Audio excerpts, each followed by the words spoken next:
Greetings, and welcome to the weekly edition of the Safe Crypto Show. I am your host, Tyler Jordan, with co-hosts Mike and Jason. Each episode attempts to cover a range of topics, beginning with a global market cap review and a look at the past week's movers and shakers. Next, a discussion of general crypto news and happenings. Then we consider new and interesting projects and ICOs, all followed by a brief discussion of the weekly tech update by MAIDSAFE. Let's get started with the show. Safe Crypto Show disclaimer. Please keep in mind at all times that we, the hosts and guests of the Safe Crypto Show, are not offering or giving investment advice. We only state our personal opinions and thoughts on our own interests. By watching, you agree to not hold us responsible for any losses you may incur by executing trades or by maintaining holds based upon the subjects discussed in our episodes.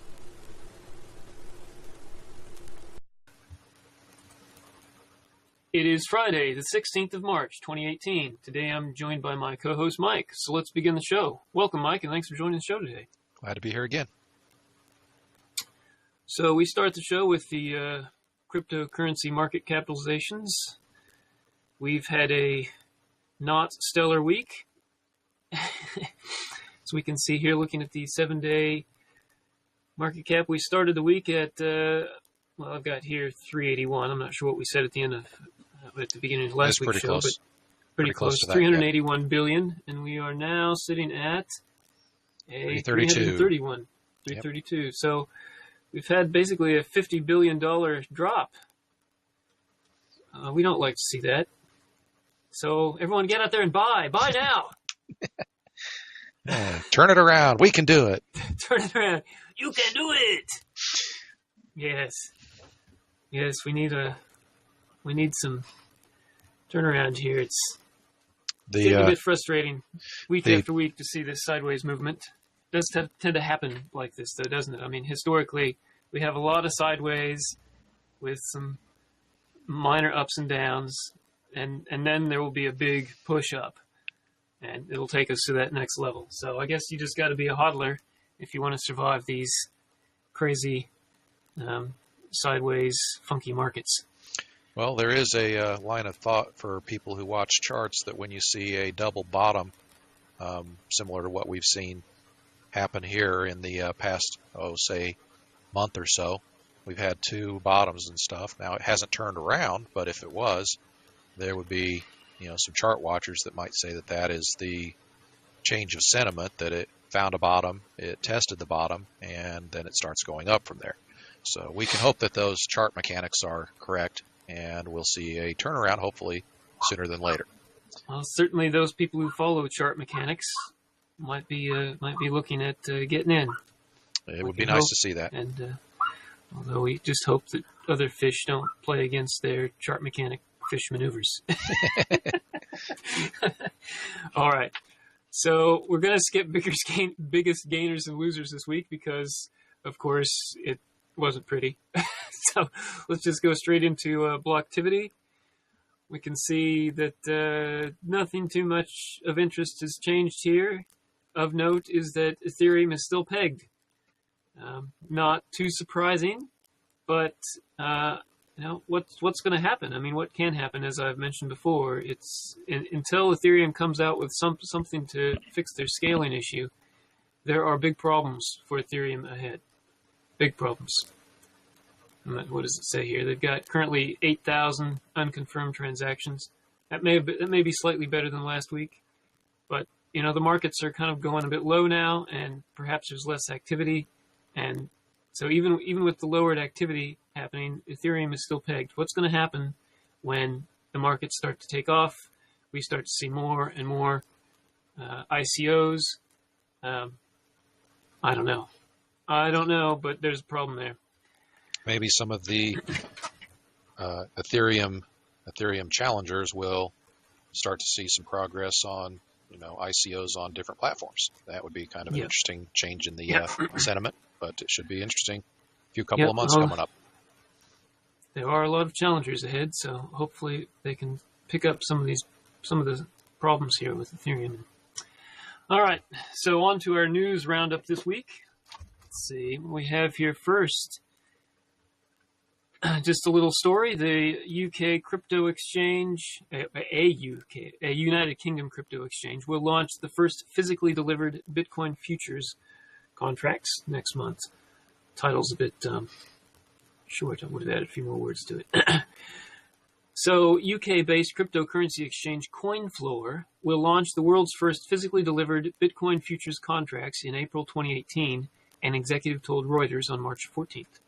Speaking to Reuters during the Futures Industry Association's annual conference in Florida, CoinFloor's co-founder Mark Lamb announced that the exchange would shortly unveil a dedicated futures exchange called CoinFloor EX, which would showcase the pioneering product. The exchange confirmed the news on Twitter Thursday, March the 15th. Physically delivered Bitcoin futures contracts differ from those currently on offer from U.S. platforms CBOE, that's the Chicago Board of Exchange, and CME Group. I don't know what CME stands for, but they're another big... Chicago Mercantile Exchange. Oh, okay. Thank you, Mike. So these physically delivered contracts are different from those on the U.S. platforms, CBOE and CME Group, in that they will deliver the underlying asset, Bitcoin, upon the future's specified delivery date, whereas, according to the current model, investors receive dividends in fiat. So in U.S. dollars, in this case, because that's CBOE and CME Group are U.S.-based platforms. So if you are successful with your contracts and selling contracts or winning the contract, I guess, in the end, then you get your money in dollars. And in this case, in the case of the UK platform, you will get your money delivered in Bitcoin. I think this is a really good thing because it takes out an extra layer that can be used to manipulate prices, can be used to manipulate contracts, can be used to manipulate the futures, essentially. So anything that takes out these little extra layers that are in there is a great thing. So, yep. On to the next one. This is our big thing for this week, our big news item. World's largest crypto exchange, Binance, to launch decentralized trading platform. Binance, the largest cryptocurrency exchange by trading volume, announced that it is officially developing a public blockchain to create a new decentralized exchange, according to a statement on March 13th. Binance's vision that the centralized and decentralized exchanges will coexist in the near future, complementing each other, inspired them to develop the Binance Chain, which will be used for the transfer and trading of blockchain assets. The move will also push the cryptocurrency exchange toward transforming from a company into a community. Quote, "We believe that continuously supporting high-quality blockchain projects is the best way to develop this industry. We will continue to improve this part as we committed in our white paper." End quote. The new blockchain will also host Binance Coin, which will become a native coin on its own blockchain mainnet. A decentralized exchange differs from a centralized exchange in that it does not rely on a third-party service to hold the customer's funds.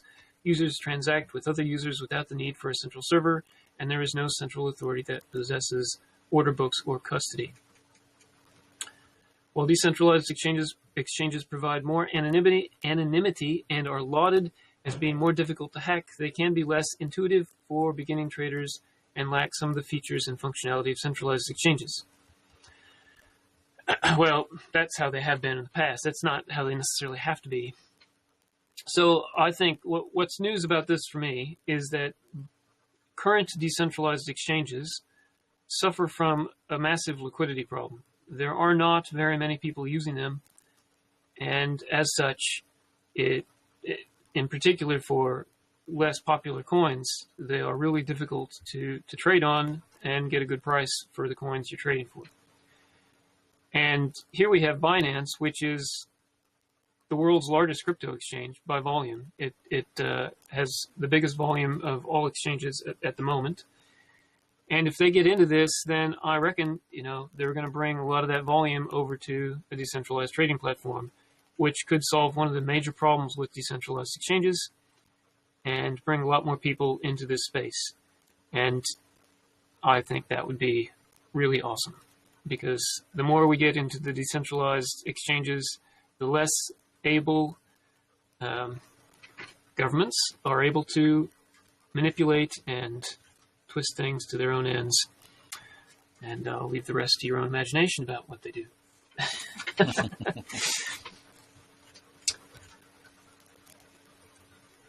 So our next article, South Korea's largest crypto exchange BitThumb to supply crypto kiosks to restaurants. South Korean-based crypto exchange BitThumb has announced plans to supply kiosks to restaurants and cafes with an option for customers to pay for their food orders with their BitThumb crypto holdings. I'm not going to go into the details of their kiosk. I am disappointed that it is only allowing them to access the BitThumb. I can understand why they would do that. They're trying to, corner their market and get more Koreans, because there are several exchanges in Korea, and I guess this is a way to try to attract to attract traders from other crypto platforms onto the BitThumb crypto platform. But in any case, I think it is very good because it's going to increase awareness.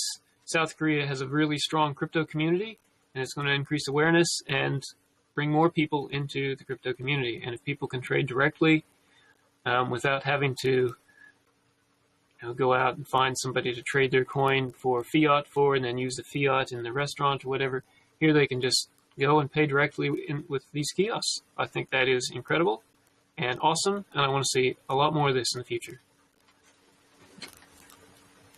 Sounds great to me too. Yeah, I think it's really good. Our next story is related somewhat. It's also a bit of a follow-up. We've talked about Square before. Square is a company that sells a device that also plugs into your cell phone that allows you to, if you're a retailer, to take customer orders in Visa, MasterCard.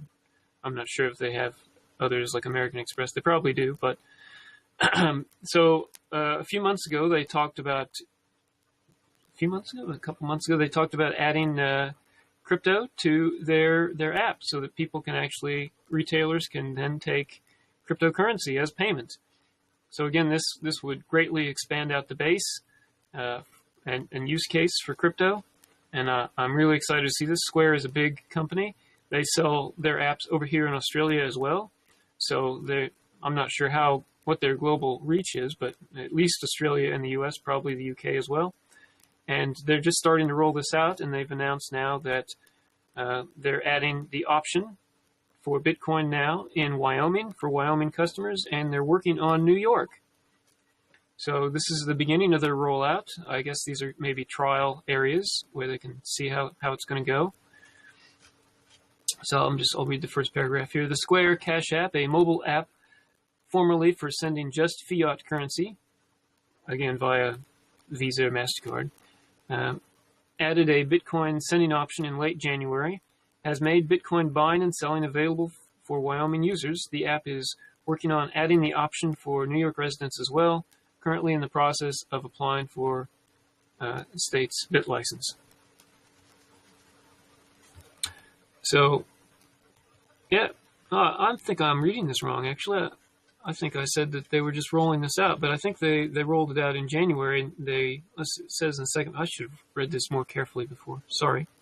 Customers in the states of Wyoming, New York, Georgia, and Hawaii were originally excluded from the Cash App's cryptocurrency option due to the state's more stringent crypto regulations. So they're adding them on to the list that was rolled out in January. My big bad. Sorry about that, folks. But in any case, it's very encouraging to see further development in this space, and I hope to see more of it in the future. We don't have an ICO this week. I did not find anything very attractive. If you're looking for an interesting ICO to invest in, I recommend you watch last week's episode. We did discuss one briefly then, and it's not yet started, but I think it's going to start in a few days, and it's called Pantos. Anyway, we're going to just go ahead now with the MAIDSAFE update. And as usual, there are technical bits in the update, and if you want greater detail, please check out the link in the show notes for the update. I'm going to cover the highlights. So the main things they're highlighting this week, they have 3 new team members joining. Pierre, Lionel, and Kaylee, if I'm pronouncing that right. Second, they're considering a different topic for the second CEP video. Now the CEP video, that was the Community Engagement Program video. So they paid for a couple of videos to be made now, and the first one is being made, and they're just kind of trying to work out the topic and details for the second. So after discussing a few ideas, we believe that, quote, proof of resource, end quote, is now a prime candidate for the video treatment. The proof of resource is how the SafeNet secures itself, as opposed to proof of work or proof of stake. So it'll be great to see a video on that where they detail how that works and maybe the differences between them. I'm not sure if they're going to cover differences between proof of resource and proof of work and the other forms, but it would be nice if they did. The third item today, the front end team is releasing a new version of the Beaker Safe browser. And there's a link there. And to see more details, follow the link. The Beaker Safe browser was the first browser. I'm not sure if that's eventually going to be phased out or if it's just going to be a continual side project. But the future main browser is going to be Peruse, or called Peruse. Fourth highlighted item, the front end team is also sharing a new set of Peruse packages. Now that's their main new browser they're working on. There are now development builds of Peruse, which should simplify the app development process and testing with mock networks. Fifth item, the Safe Client Library team is continuing to straighten up the language bindings. They finished the Java JNI portion and are currently working on merging the Java bindings together with the C and C# bindings. So these bindings in the library allow people who write programs in Java and C and C# to communicate with the Safe Network through these libraries. Where are we at now? 2, 3, 4, 5, 6. The routing team completed the vanilla implementation of the push-pull gossip protocol and have some results from running the test with different network sizes. So that's great news. They'd only just started that, incorporating this a couple of weeks ago, and looks like that's gotten in. The gossip protocol, again, is how nodes communicate with each other and send information. So they've got a implementation of the gossip protocol that should really help make the Safe Network really fast, really speedy. And the last highlight this week, the Crust team slightly refactored all of Crust's examples and spent quite some time on the peer-to-peer chat example. So they've got a peer-to-peer chat system, or app, that they've been working on as an example app, and they've refactored that a bit, I guess, I'm not sure for what reason, but I guess to deal with new changes in the overall code. I'm not sure.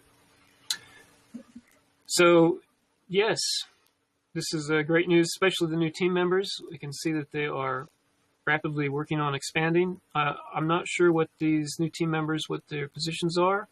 If they're in marketing, maybe they are for marketing. I'm not sure. If so, that would be a pretty huge boost to the marketing team, which is great news. And we want to see more and more people start to know about what MaidSafe is doing.